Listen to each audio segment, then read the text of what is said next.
Hello friends, स्वागत है आपका अडानिया एजुकेशन एकेडमी के इस यूट्यूब चैनल पर। तो लास्ट क्लास के अंदर हमने 12th का बायोलॉजी का 4th जो चैप्टर है पादप जनन की विशिष्ट विधियां, ये हमने स्टार्ट किया था। और हमने देखा था कि जो पादप जनन की विशिष्ट विधियां हैं, जो कि हमारे इस चैप्टर के अंदर 4 विधियां दी गई है, वो हमने स्टार्ट की थी।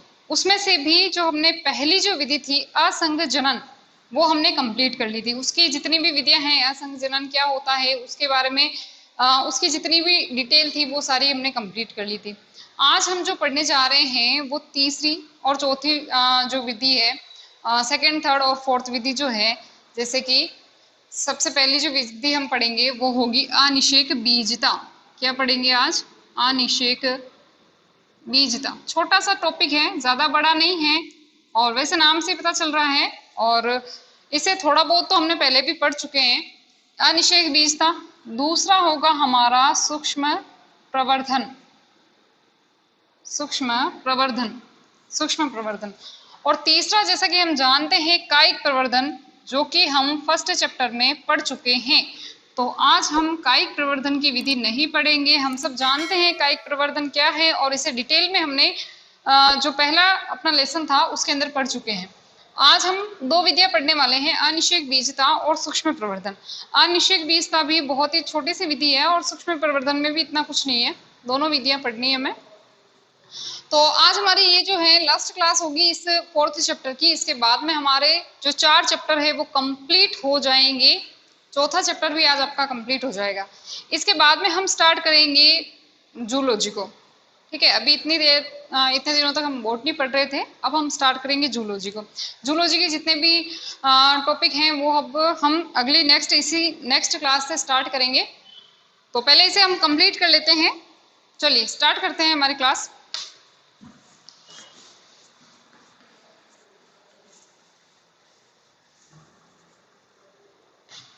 तो सबसे पहले हम बात करते हैं अनिषेक बीजता की। अनिषेक बीजता, देखिए नाम से पता चल रहा है अनिषेक बीजता। निषेक, निषेक यानी निषेचन, और बीजता यानी बीज का निर्माण। बिना निषेचन के बीज का निर्माण होना। अब हम ये सब जानते हैं कि भाई बीजांड के अंदर क्या होता है, परागकोश होता है। परागकोश के अंदर ध्रुवीय कोशिका होती है, बीच में नीचे अंड समुच्चय होता है, 2 सहायक कोशिकाएं होती है। ठीक है, ऊपर 3 प्रतिमुखी कोशिकाएं होती है। ठीक है जी। अब इसमें हमें पता है कि भाई पराग नलिका आएगी, परागकण के अंदर जो नर युग्मक होंगे वो आएंगे, निषेचन की प्रक्रिया होगी। इस ये जो अंड कोशिका है इससे युग्मनज बनेगा, युग्मनज से भ्रूण का निर्माण होगा, और फिर आगे से आगे ये प्रक्रियाएं होगी। ठीक है, अब इसमें हमें पता है कि ये क्रियाएं होती है। अब अनिषेक बीजता के अंदर क्या होगा, बिना निषेचन के, अनिषेक यानी कि बिना निषेचन के। निषेचन का मतलब क्या होता है, नर युग्मक और मादा युग्मक का आपस में फ्यूज होना, या संलयन की प्रक्रिया को हम निषेचन कहते हैं। अब इसमें निषेचन नहीं हो रहा है, बिना निषेचन के क्या होगा, बीज का निर्माण होगा। ठीक है, अब ये जो भ्रूण कोश है, इसके अंदर कोई भी कोशिका हो, ठीक है, कोई भी कोशिका, चाहे ये अंड कोशिका ही हो, इसमें बिना निषेचन के क्या होगा, ये भ्रूण में बदल जाएगी और फिर बीज का निर्माण हो जाएगा। तो ये होती है अनिषेक बीजता, यानी कि बिना निषेचन के बीज का निर्माण होना।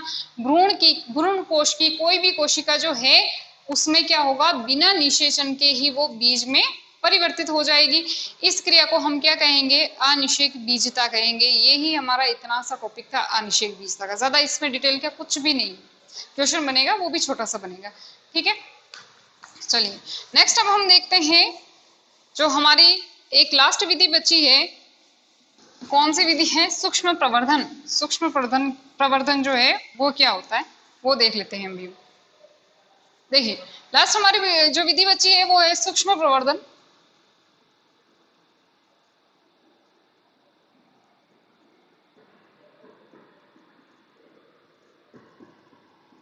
सूक्ष्म प्रवर्धन ये भी हमारी छोटी सी विधि है, इसमें ज्यादा डिटेल नहीं है, समझिएगा इसके अंदर होता क्या है। देखिए सबसे पहले क्या करेंगे इसके अंदर कि कोई भी प्लांट है उसकी कोशिका लेंगे, ले ली कोशिका ले ली। अब कोशिका के अंदर हम जानते हैं क्या होता है, एक तो कोशिका द्रव्य होता है, ठीक है, और क्या होता है, उसके कोशिकांग होते हैं। तो या तो कोई कोशिका का कोशिकांग ले सकते हैं, या तो कोई कोशिका का क्या ले सकते हैं, कोशिकांग ले सकते हैं, या कोशिका द्रव्य ले सकते हैं। उस कोशिका द्रव्य को कहाँ ले जाएंगे, लेब के अंदर ले जाएंगे। कहाँ ले जाएंगे, लेब के अंदर ले जाएंगे। उसे क्या करेंगे, एक पात्र के अंदर रखेंगे, एक कोई भी पात्र है उसमें उसको रख दिया, कोशिका द्रव्य को या कोई कोशिकांग को लिया, लेब में ले गए, पात्र में रख दिया, ठीक है। अब इस पात्र में रखने के बाद में इस पे क्या करेंगे, कुछ वृद्धि हार्मोन छिड़केंगे। क्या करेंगे, कुछ वृद्धि हार्मोन छिड़केंगे, छिड़क दिए, ठीक है। अब क्या होगा, इसके अंदर से वृद्धि हार्मोन के छिड़कने के बाद में कुछ कलिकाएं प्रस्फुटित होगी, ये कलिकाएं निकलेगी। जब इस वृद्धि हार्मोन को छिड़कने के बाद में उसमें कुछ संरचनात्मक परिवर्तन होंगे, जिससे छोटी छोटी सी कलिकाएं बनेगी, हम ये कहें कि छोटी छोटी जड़ें निकलेगी उसमें से, उस संरचना को हम कहते हैं केलस। क्या कहते हैं, केलस।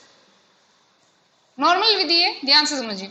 केलस को क्या करेंगे, अब केलस को करेंगे कि भाई कोई भी खेत है हमारा, ठीक है, ये माना कि कोई खेत है, इसमें ले गए, उसके अंदर बो दिए, ये बो दिए, ठीक है।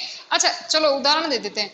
अभी अपने जो मिर्ची का बीज होता है, हम उसे क्या करते हैं, पहले डायरेक्ट मिर्ची के बीज को नहीं बोते हैं, पहले क्या करते हैं, उससे मिर्ची के जो हम कहते हैं अपनी भाषा में बीजार कर रहे हैं, ठीक है, उसको हम क्या करते हैं, पहले किसी जगह पर उसको बोते हैं, उसके जब छोटे छोटे पौधे बन जाते हैं फिर उसको खेत में जाकर बोते हैं, ठीक है। तो इसमें भी कुछ ऐसे ही है, केलस को क्या करेंगे, बोएंगे। अब ये जब थोड़ा सा बड़ा हो जाएगा, पादप के रूप में परिवर्तित होगा, तब इसे जाकर जहां हमें बोना है, जहां इसकी फसल प्राप्त करनी है, वहां पर इसे ले जाकर बो दिया जाएगा। ये है हमारी सूक्ष्म प्रवर्धन की प्रक्रिया। इसमें इतना ज्यादा कोई डिटेल की बात है ही नहीं, ठीक है जी। अब देखिए, ये जो सूक्ष्म प्रवर्धन है वो क्या काम आ सकता है, ये इसके क्या क्या उपयोग है, या इसमें क्या लाभ है इसके। तो देखिए, सूक्ष्म प्रवर्धन में एक तो ये लाभ है कि इसके अंदर कोई भी विभिन्नताएं नहीं आएगी, ठीक है, क्योंकि उसी से नया पादप बन रहा है, कोई विभिन्नताएं नहीं आएगी। इसके अलावा क्या होगा कि इसमें समय की भी बचत होगी, समय की बचत होगी, ज्यादा कोई वो नहीं होगा कि फर्टिलाइजेशन करना है, निषेचन की प्रक्रिया, वो भ्रूण बन रहा है, ये हो रहा है, कुछ भी नहीं हो रहा है, डायरेक्ट ये क्रियाएं की जा सकती है। चलिए नेक्स्ट हम देखते हैं बहुभ्रूणता। एक छोटा सा टॉपिक है हमारा, आज का लास्ट टॉपिक है बहुभ्रूणता, पोली एम्ब्रियोनी जिसे हम कहते हैं। सबसे पहले बात करते हैं इस बहुभ्रूणता का पता किसने लगाया। तो देखिए, एक वैज्ञानिक हुए जिनका नाम है Antony von Leeuwenhoek. Antony von Leeuwenhoek कब लगाया, 1719 के अंदर। 1719 में एक वैज्ञानिक हुए जिनका नाम है एंटोनी वॉन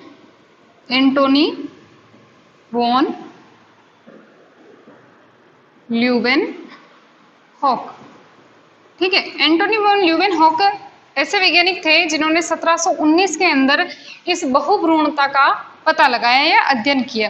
किस पादप के अंदर किया, तो संतरे के पादप में या संतरा में, ठीक है, याद रखिएगा, संतरा के अंदर किया। 1719 में एंटोनी वॉन ल्यूवेनहॉक ने सबसे पहले बहुभ्रूणता का पता लगाया, या फिर हम ये कह सकते हैं कि बहुभ्रूणता का अध्ययन किया। अब क्या है ये बहुभ्रूणता, देखिए, बहु का मतलब एक से अधिक, ठीक है, और भ्रूणता का मतलब भ्रूण।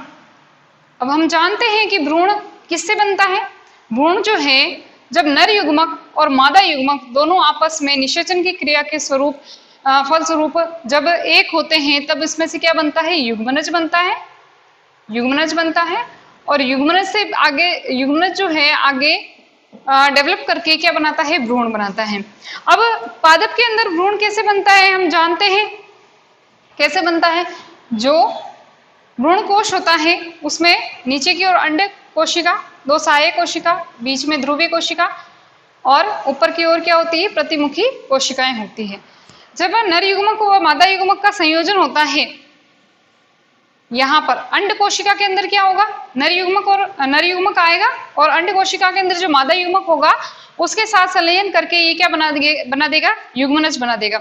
अब यहाँ पर युग्मनज बनेगा, युग्मनज से हमने क्या कहा, भ्रूण का निर्माण होता है। अब यहाँ पर क्या होगा, कभी कभी जो है एक युग्मनज जो है एक ना बनकर अधिक बन जाते हैं, या फिर भ्रूण जो है वो एक से अधिक बन जाते हैं, या तो इसी अंड कोशिका से या इनके आसपास की किसी कोशिका की वजह से, या इनके कारण क्या होते हैं अभी हम पढ़ेंगे। पहले हम ये देख लेते हैं कि बहुभ्रूणता आखिर है क्या, यानी कि इसमें होगा क्या, भ्रूण जो होंगे वो एक से अधिक विकसित हो जाएंगे। जंतुओं में भी ये क्रिया पाई जाती है, पादप के अंदर भी ये क्रिया पाई जाती है। बहुभ्रूणता जो है जंतुओं में भी पाई जाएगी, पादप के अंदर भी पाई जाएगी। और इनमें क्या होगा, भ्रूण जो है वो एक से अधिक विकसित हो जाते हैं। अब ध्यान रखिएगा, एक से अधिक तो हो गए, 2 3 4 जितनी मर्जी आगे हो गए, लेकिन वो जो भ्रूण होंगे वो आगे जो है आगे डेवलप नहीं होंगे, या आगे हम कह सकते हैं कि ये आगे विकास उनका नहीं होगा, नष्ट हो जाएंगे और सिर्फ एक ही भ्रूण बचेगा और उसी से आगे जो है प्लांट का निर्माण होगा। अनावृत बीजी के अंदर तो सभी लगभग सभी जो पादप होंगे, अनावृत बीजी में लगभग सभी पादपों के अंदर बहुभ्रूणता पाई जाएगी। लेकिन आवृत बीजी जो पादप होते हैं उनमें भी कुछ हम ये कह सकते हैं, कुछ ऐसे प्लांट्स हैं जैसे प्याज हो गया, है ना, और कुछ ऐसे प्लांट्स होते हैं जिनके अंदर जो है बहुभ्रूणता पाई जाती है। ठीक है, तो ये बात की हमने बहुभ्रूणता क्या होती है। चलिए नेक्स्ट हम देखते हैं कि आवृतबीजी पादपों में बहुभ्रूणता के क्या क्या कारण हो सकते हैं। अभी अभी हमने पढ़ा कि बहुभ्रूणता जो है वो क्या होती है, जब पादप कोई भी बीजांड जो है उसके अंदर क्या होगा, एक से अधिक भ्रूण का विकास हो जाना क्या कहलाता है, बहुभ्रूणता कहलाता है। अब इसके कारण क्या क्या हो सकते हैं, तो देखिए पहला जो कारण होता है वो होता है कि प्राक भ्रूण में विदलन से, प्राक भ्रूण में विदलन से, यानी कि जो भ्रूण बनेगा उसमें क्या होगा, विदलन, विदलन का मतलब एक से अधिक भ्रूण का निर्माण हो जाएगा। ठीक है, भ्रूण के अंदर क्या होगा, एक से अधिक भ्रूण का निर्माण हो जाएगा, यानी कि वो क्या करेगा, एक जैसे माना कि ये कोई भ्रूण है, ठीक है, अब इसको क्या करना चाहिए, अपना विकास करना चाहिए, बड़ा होना चाहिए, लेकिन इसकी जगह पे ये क्या करेगा, ये करेगा कि विभाजन करेगा, अपने में क्या करेगा, विभाजन करेगा और एक से अधिक भ्रूण का निर्माण करेगा। ये वापस आगे से आगे भ्रूण का निर्माण करते जाएंगे और इस प्रकार से एक से अधिक भ्रूण का जो है वो निर्माण होगा प्राक भ्रूण से ही। प्राक भ्रूण का मतलब जब भ्रूण पूरी तरह से डेवलप नहीं होगा उससे पहले का जो भ्रूण है, या हम ये कहें कि युग्मनज।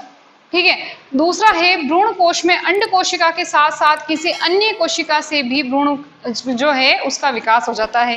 अंड कोशिका है, देखिए भ्रूण कोश है, भ्रूण कोश के अंदर अंड कोशिका होती है, अंड कोशिका के साथ साथ 2 सहायक कोशिकाएं, एक बीच में कौन सी होती है, इससे तो हो नहीं सकता, केंद्रीय कोशिका से तो हो नहीं सकता, और बाकी जो है ऊपर की ओर जो प्रतिमुखी कोशिकाएं होती है, या तो इन तीनों से हो सकता है या फिर इन दोनों से।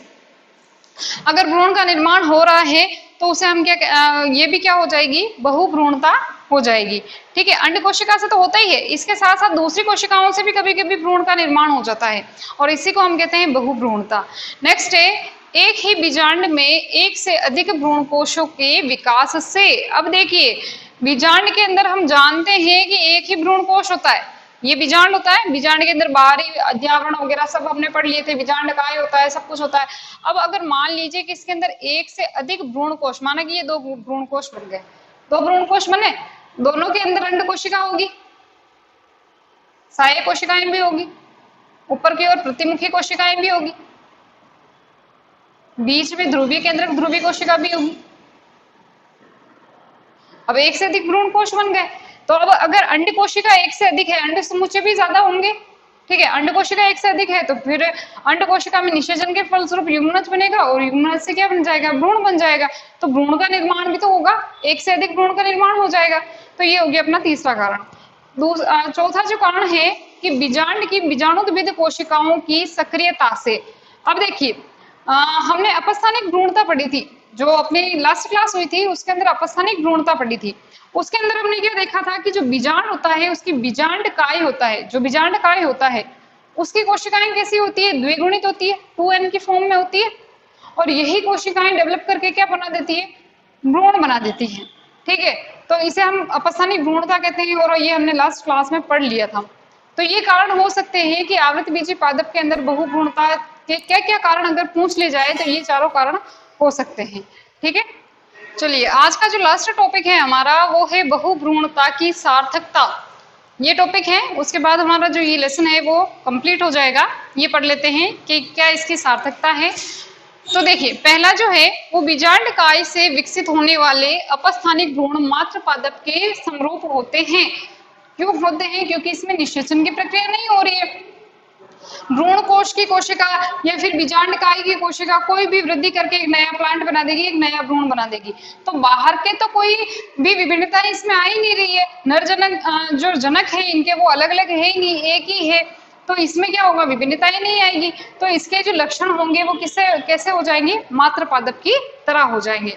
दूसरा है बीजांडकाय से विकसित भ्रूणों से प्राप्त पादप ओज से भरपूर होते हैं। ओज से यानी कि इनके अंदर पल्प जो होता है वो ज्यादा होता है, ज्यादा रसीले होते हैं पादप, ठीक है, फल जो होते हैं वो ज्यादा रसीले होते हैं। तीसरा है अपना बीजांडकाय से विकसित भ्रूण रोग रहित होते हैं।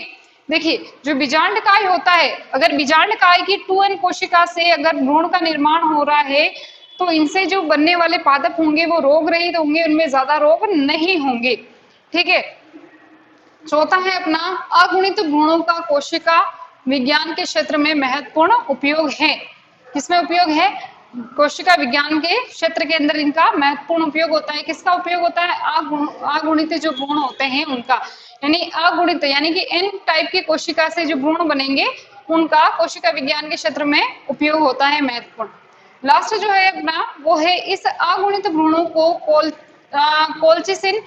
कोल्चिसिन द्वारा उपचारित कर समयुग्मक की वंशावली को विकसित किया जा सकता है। समयुग्मक की वंशावली क्या है, मेंडल के अगर हमने नियम पढ़े हैं तो उसमें हम जानते हैं कि समयुग्मकी यानी कि हमने देखा ना T capital T small T, जो मटर होता है उसके अंदर किस प्रकार के उसके लक्षण होते हैं, वही वाली जो वंशावली है इनमें विकसित की जा सकती है। तो इसी के साथ अपना आज का जो ये लेसन है वो समाप्त होता है। अगर कोई बच्चे नए हैं तो वो हमारे चैनल को सब्सक्राइब करें, क्लास को शेयर करें, लाइक करें। Thank you.